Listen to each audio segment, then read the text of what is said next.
नमस्कार, आप सभी का हार्दिक स्वागत है एनवीआर एजुकेशन की इस यूट्यूब चैनल पर। और मैं संपत लीड आप सभी को राजस्थान कंप्यूटर अनुदेशक भर्ती की तैयारी करवा रहा हूं। इसके अंदर हम जो है आज सेकंड पेपर की तैयारी के अंतर्गत ऑपरेटिंग सिस्टम के एक और नए कॉन्सेप्ट को लेकर आपके सामने हाजिर हो चुके हैं। जिसके अंतर्गत आज हम जो है disk scheduling and types of scheduling algorithm के बारे में जानने वाले हैं। यानी डिस्क शेड्यूलिंग होती क्या है और इन शेड्यूलिंग्स के अंतर्गत हम जो है कौन कौन सी जो है एल्गोरिथम जो है यूज करते हैं और वो कितने प्रकार की होती हैं उसको हम जानने वाले हैं। वीडियो को शुरू करने से पहले मेरे जितने भी साथी अभी इस वीडियो को देख रहे हैं तो उनसे मैं एक रिक्वेस्ट करना चाहूंगा कि अगर आप आगे की क्लासे भी इसी प्रकार डेली देखना चाहते हैं तो चैनल को सब्सक्राइब भी जरूर कर दीजिएगा, जिससे कि आप डेली जो है इन क्लासेस को देख पाए और इनके रिगार्डिंग जो भी इंफॉर्मेशन है, भर्ती से रिगार्डिंग जो भी इंफॉर्मेशन है वो समय पर प्राप्त करते रहें। चलिए शुरू करते हैं आज की इस क्लासेस को। तो देखिए, सबसे पहले बात करते हैं हम डिस्क शेड्यूलिंग के अंतर्गत। हम एक कंप्यूटर में एक समय में बहुत सारे ऑपरेशन कर सकते हैं, तो उन सभी ऑपरेशन की रिक्वेस्ट को मैनेज करना बहुत जरूरी होता है जो सिस्टम में एक समय में रन होते हैं। भाई होता क्या है कि आप कोई भी एक ऑपरेशन को भेजते हैं सिस्टम के अंतर्गत, फिर उसके बाद कोई एक और ऑपरेशन के लिए रिक्वेस्ट भेजते हैं, उसके बाद और कोई रिक्वेस्ट को भेजते हैं।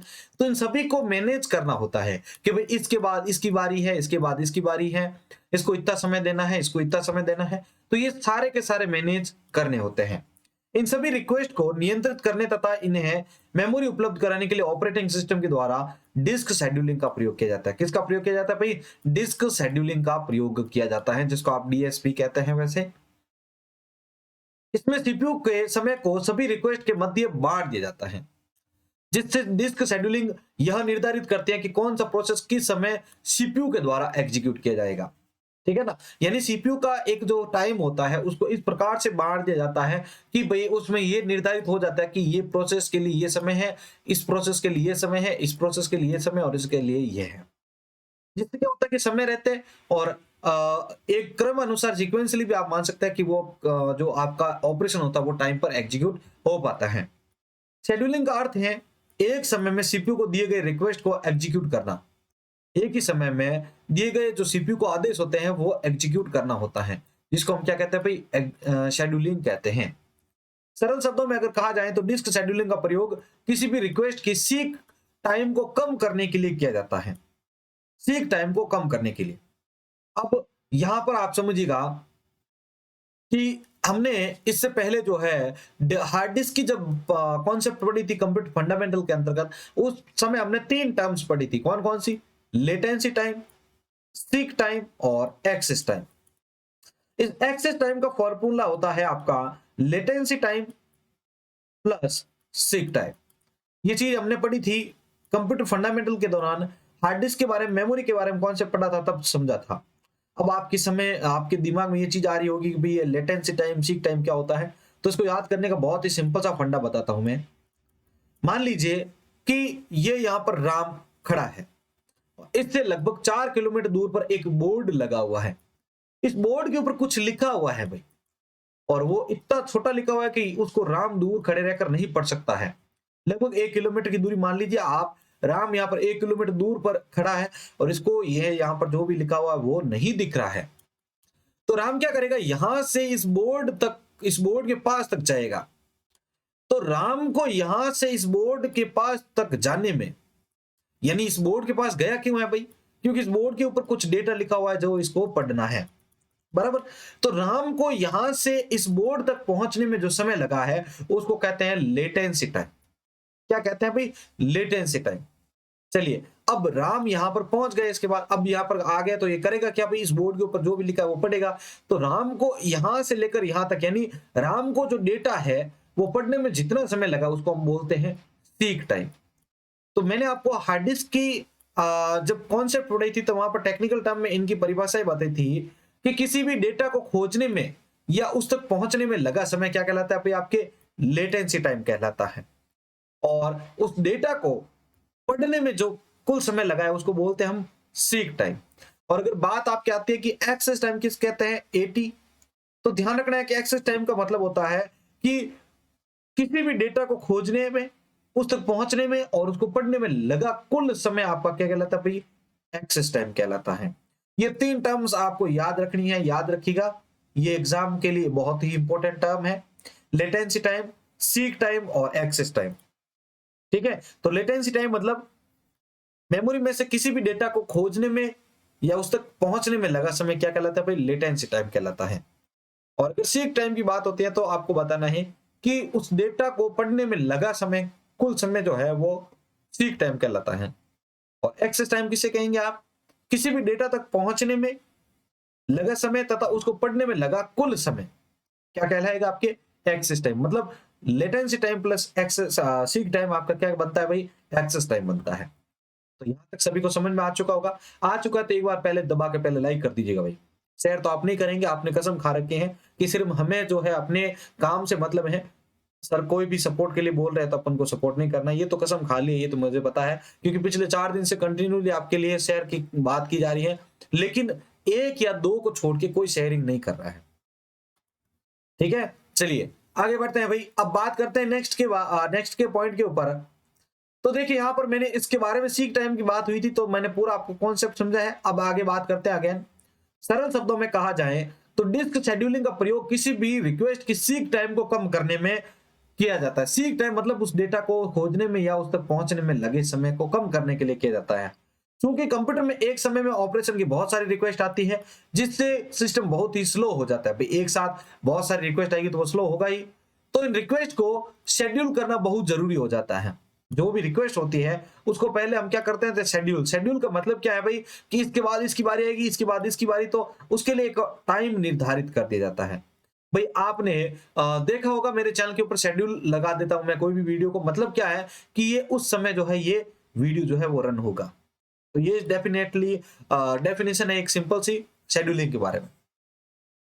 ठीक है ना, तो यहां पर क्या है कि तो इन रिक्वेस्ट को शेड्यूल करना बहुत जरूरी हो जाता है जिससे सिस्टम की कार्य क्षमता प्रभावित ना हो। तो शेड्यूल किया जाएगा अगर तो ही जो वो उसके कार्य क्षमता पर प्रभावित नहीं करेगा, नहीं तो कार्य क्षमता प्रभावित होगी भाई, जो वर्किंग कैपेसिटी होगी। क्योंकि ये बहुत सारी रिक्वेस्ट एक साथ धावा बोल देगी तो फिर स्पीड तो इधर और इधर और इधर इनमें बिखर जाएगी। अब देखिए डिस्क शेड्यूलिंग को आईओ शेड्यूलिंग भी कहा जाता है। बहुत ही शानदार कॉन्सेप्ट। अगर आपको पूछ लिया जाता है कि निम्न में से किसे आईओ शेड्यूलिंग के रूप में जाना जाता है तो आप बता सकते हैं डिस्क शेड्यूलिंग को आईओ शेड्यूलिंग के रूप में जाना जाता है। बराबर, चलिए आगे बढ़ते हैं भाई। अगला पॉइंट है आपका कुछ डिस्क शेड्यूलिंग निम्नलिखित है। अब शेड्यूलिंग के कौन कौन से प्रकार है भाई, और इनमें से लगभग मैंने अपने चैनल के ऊपर इनको अलग अलग करके समझा दिया है। आपने नहीं देखा है तो उनको क्लासेस को आप जरूर देखिएगा। सबसे पहला आता है आपके एफसीएफएस। बहुत ही ज्यादा डिमांडिंग चीज है ये। ठीक है ना, फर्स्ट कम फर्स्ट सर्व के किस प्रकार से मैथमेटिकल क्वेश्चन बनते हैं, उनको सॉल्व कैसे करना है, पूरा एक वीडियो अलग से अपलोड कर रखा है। ठीक है, तो एफसीएफएस को सर्च करें, एफसीएफएस एनवीरा एजुकेशन या first come first serve Envira education, Sampat sir कुछ भी सर्च कर लीजिए आपको मिल जाएगा। और अभी आप ओएस की प्लेलिस्ट के अंदर जाएंगे तो भी वहां पर आपको मिल जाएगा। दूसरा आता है आपके एसएसटीएफ। पहला था एफसीएफएस तो यानी फर्स्ट कम फर्स्ट सर्व। दूसरा है आपका एसएसटीएफ यानी शॉर्टेस्ट सीक टाइम फर्स्ट। अगला है स्कैन और उसके बाद है सी स्कैन शेड्यूलिंग। ठीक है ना, सी स्कैन शेड्यूलिंग। ये आपके हो गए 4 प्रकार शेड्यूलिंग के। पहला देखिए first come first serve. FCFS scheduling सभी शेड्यूलिंग एल्गोरिथम में सबसे सरल है। एफसीएफएस में जो रिक्वेस्ट पहले आएगी उसे पहले एग्जीक्यूट किया जाएगा। नाम से पता था आप, फर्स्ट कम फर्स्ट सर्व। ठीक है ना, तो उससे पहले एग्जीक्यूट किया जाता है। इसमें सभी रिक्वेस्ट एक क्यू में एक के बाद एक लगी रहती है। क्यू मतलब क्यू मतलब क्या होता है भाई, हिंदी में इसका अर्थ होता है पंक्ति। तो ये कतार में लग जाते हैं, जिससे जैसे मान लो कि ये इतने सारे क्यू में लगे हुए हैं तो पहले इसकी बारी, फिर इसकी बारी, फिर इसकी और फिर इसकी बारी, ऐसे चलता है। ठीक है ना, तो सभी रिक्वेस्ट का एक क्रम होता है और वहां अपने क्रमानुसार ही सीपीयू के द्वारा एग्जीक्यूट होती है। इस एल्गोरिथम का लाभ यह है कि इसे इंप्लीमेंट करना बहुत ही ज्यादा आसान होता है। इस एल्गोरिथम की हानि यह है कि इससे सीक टाइम कम नहीं होता है। सीक टाइम क्या होता है मैंने अभी जस्ट आपको पढ़ाया था, डेटा को खोजने में या उसको पहुंचने में, उस तक पहुंचने में लगा समय बहुत ज्यादा हो जाता है यहाँ पर। अगला है SSTF, shortest seek time first. ठीक है ना, तो अब इसमें क्या है देखिए, शॉर्टेस्ट सीक टाइम फर्स्ट में एसएसटीएफ एल्गोरिथम उस रिक्वेस्ट को सबसे पहले एग्जीक्यूट किया जाता है जिसका सीक टाइम सबसे कम होता है। अर्थात वह रिक्वेस्ट जो कि रन होने के लिए सीपीयू का सबसे कम समय लेगी उससे पहले एग्जीक्यूट किया जाता है। इस प्रकार के एल्गोरिथम है।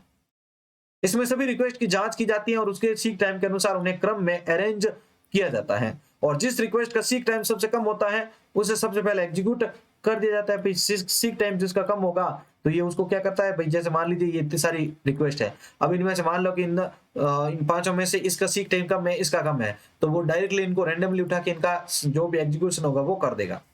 एसएसटीएफ जो है वह एफसीएफएस से बेहतर है क्योंकि वह सिस्टम के औसत रेस्पॉन्स टाइम को घटा देता है और सिस्टम के थ्रूपुट को बढ़ा देता है। अब ये क्या है भाई रेस्पॉन्स टाइम या थ्रूपुट, मतलब कोई भी ऑपरेशन के लिए कोई रिक्वेस्ट मांगी गई है तो उसके ऊपर प्रभावी तरीके से पुनः उसको वापस जल्द से जल्द रिजल्ट दिया जाए या उसके ऊपर एक्शन लिया जाए, वो होता है आपका रेस्पॉन्स टाइम। अगला देखिए आपके आता है स्कैन शेड्यूलिंग। इस एल्गोरिथम को जो है एलिवेटर एल्गोरिथम के नाम से भी जानते हैं। बहुत शानदार कॉन्सेप्ट भाई। एलिवेटर एल्गोरिथम किसे कहते हैं? स्कैन शेड्यूलिंग को कहते हैं। इस एल्गोरिथम में डिस्क में सबसे नीचे की तरफ स्कैन करते हुए पाथ में मिलने वाले रिक्वेस्ट को एग्जीक्यूट किया जाता है और फिर डिस्क की सबसे नीचे एंड से होते हुए ऊपर की स्कैन करते हुए पाथ में मिलने वाली रिक्वेस्ट को एग्जीक्यूट किया जाता है। जब इसमें स्कैन पूरा हो जाता है, अगर इसके बाद कोई भी रिक्वेस्ट आती है तो उसे पूरा नहीं, तब तक पूरा नहीं किया तो उसे जो है तब तक पूरा नहीं करेगा जब तक कि वह वापस नीचे से ऊपर की स्कैन करते हुए नहीं आ रहा है।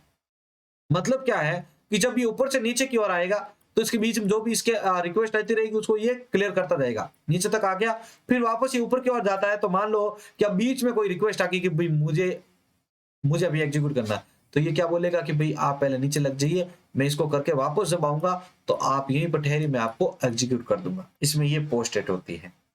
स्कैन का लाभ यह होता है कि एफसीएफएस तथा एसएसटीएफ की तुलना में उच्च थ्रूपुट देता है, ये उससे भी ज्यादा हाई थ्रूपुट देता है भाई, तथा औसत रेस्पॉन्स टाइम कम कर देता है।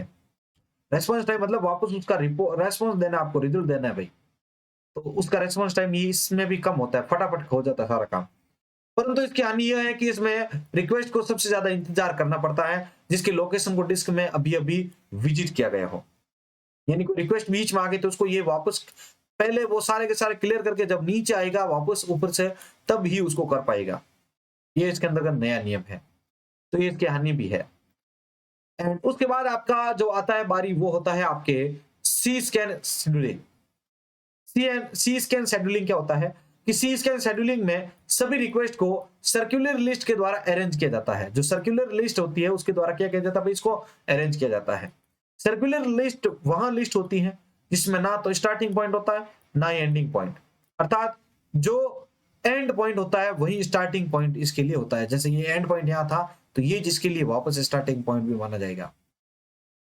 स्कैन शेड्यूलिंग जो है वह स्कैन शेड्यूलिंग की तरह ही समान है, परंतु इसमें सिर्फ डिस्क के स्टार्टिंग पॉइंट से रिक्वेस्ट को एग्जीक्यूट करते हुए एंडिंग पॉइंट तक जाने और एंडिंग पॉइंट तक पहुंचने के बाद वापस स्टार्टिंग पॉइंट पर ये आ जाता है। क्योंकि इसके लिए तो भाई स्टार्टिंग पॉइंट एंडिंग पॉइंट माना जाएगा, तो गया तो वापस ये यहीं पर ही आ जाता है। लेकिन उसमें क्या था, यहां से वहां गया तो फिर वापस वहां से इसको जांच करते हुए नीचे आता था स्कैन में।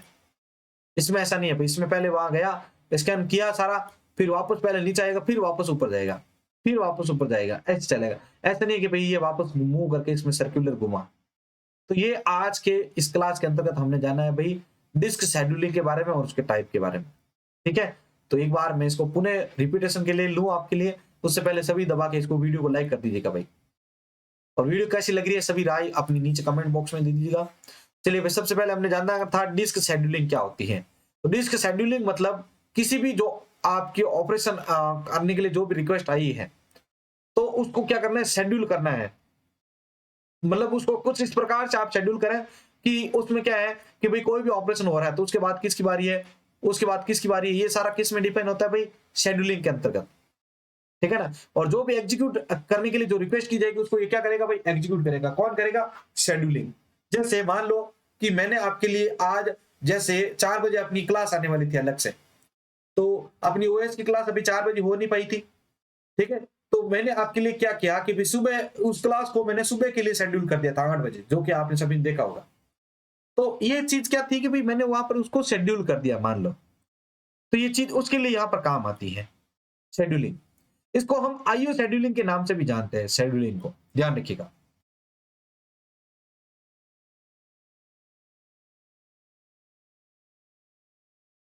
उसके बाद हमने जाना था डिस्क शेड्यूलिंग एल्गोरिथम कौन कौन से होते हैं। पहला था फर्स्ट कम फर्स्ट सर्व, यानी जो रिक्वेस्ट पहले आई है उसको पहले एग्जीक्यूट किया जाएगा, जो रिक्वेस्ट बाद में है उसको बाद में रिक्वेस्ट किया जाएगा। ये इस एफसीएफएस के अंतर्गत था। ये सबसे सरल आपका क्या है भाई, एल्गोरिथम माना जाता है, लेकिन इसमें जो सीक टाइम और आपका रेस्पॉन्स टाइम जो होता है वो थोड़ा टाइम ले लेता है इसके अंतर्गत। अगला हमने एसएसटीएफ देखा था, शॉर्टेस्ट सीक टाइम फर्स्ट। तो इसमें आपका जो रेस्पॉन्स टाइम और जो थ्रूपुट होता है वो बहुत ज्यादा तेजी से काम करता है। इसमें होता क्या है भाई कि इसमें जिसका सीक टाइम सबसे कम होगा उसको पहले उठाया जाएगा और उसको एग्जीक्यूट कर दिया जाएगा। अब इसके बाद जैसे इसका सीक टाइम कम है तो इसको उठा लिया जाएगा। इन दोनों को करने के बाद इसकी बारी आएगी। तो इससे क्या होता है कि फटाफट जो है ये इसको रेस्पॉन्स दे देता है भाई रिजल्ट। उसके बाद हमने स्कैनिंग का देखा था।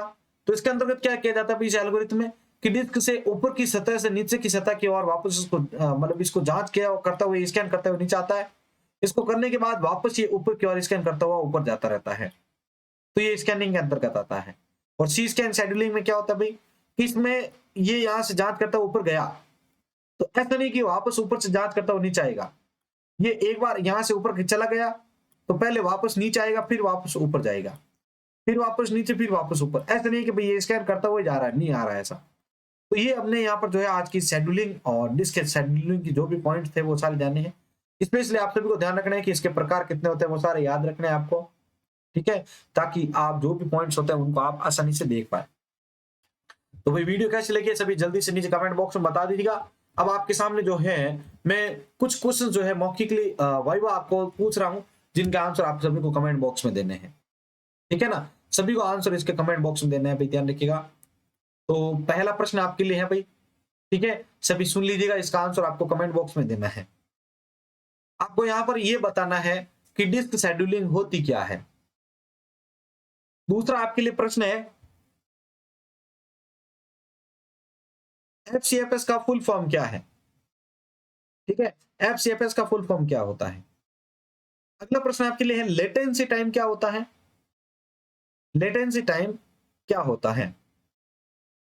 और उसके बाद आपको बताना है किस एल्गोरिथम को हम एलिवेटर एल्गोरिथम के रूप में भी जानते हैं, किस एल्गोरिथम को हम एलिवेटर एल्गोरिथम के रूप में भी जानते हैं। तो ये साथियों प्रश्न थे जिनका आंसर आपको कमेंट बॉक्स में देना है। अगर वीडियो अच्छी लगी है तो भाई जल्दी से इसको शेयर कर दीजिएगा। इसी के साथ मैं संपत लीडर आप सभी से अलविदा लेता हूं। जय हिंद, जय भारत।